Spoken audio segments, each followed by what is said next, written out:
We should find comfort in the care of King Jesus.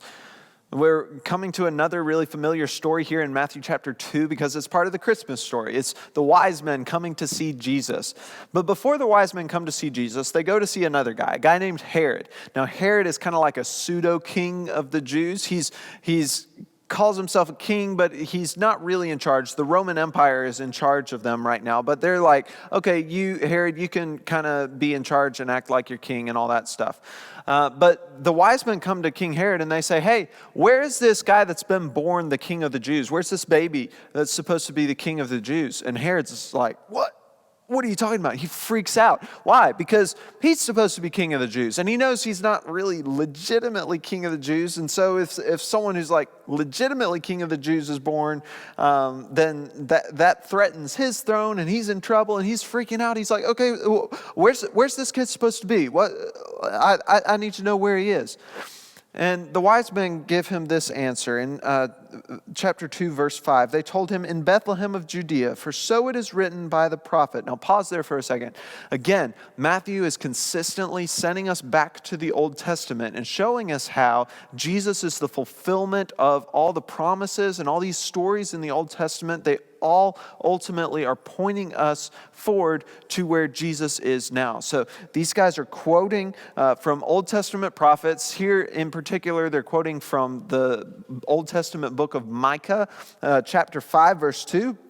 They say, and you, O Bethlehem, in the land of Judah, are by no means least among the rulers of Judah, for from you shall come a ruler who will shepherd my people Israel. Okay, so what does this teach us about Jesus? Well, first of all, we see Bethlehem in the land of Judah. We've seen Bethlehem a couple of times here, and this should be familiar to us, even if we had never heard the Christmas story, but if we had read our Old Testaments, because King David was from Bethlehem, and King David is this huge, important figure in the history of Israel, and God had promised King David, who was from Bethlehem, that one of his descendants would set up his throne and his kingdom and would rule forever and ever. There's this promise that there would be no end to the reign of this descendant of David. But if you get to the Old Testament, that hasn't happened yet. It's kind of like this unfinished story. It's, all right, when's this supposed to happen? Well, here, them bringing up Bethlehem from the land of Judah, we should automatically think, oh, David, what was that promise that God made to David? Well, if you continue on, from you shall come a ruler. What is a ruler? Well, it's someone who rules, obviously, but it's like a king. It's someone who has authority. It's sort of, there, you would think that it would be someone who has some majesty, that like, oh, we need to respect this person. This is a king. This is someone who is above other people, right? From you shall come a ruler. And that's why the wise men said, hey, where's this kid that's been born the king of the Jews? But then there's a little bit of a strange thing in the next line in this prophecy. It says, from you shall come a ruler who will shepherd my people Israel. Now, that word for shepherd, it should again make us think about Bethlehem, think about David, and all of this is going to end up connecting because remember, David was a shepherd boy.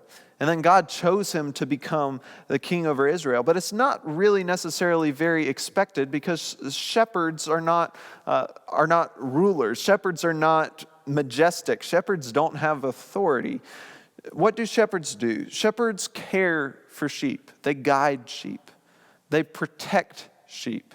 And this is the role that the prophecy is telling us that Jesus will have with his people. That yes, he's a ruler, he's majestic, he has authority, he's glorious, but he will shepherd his people, he will care for them, he will protect them.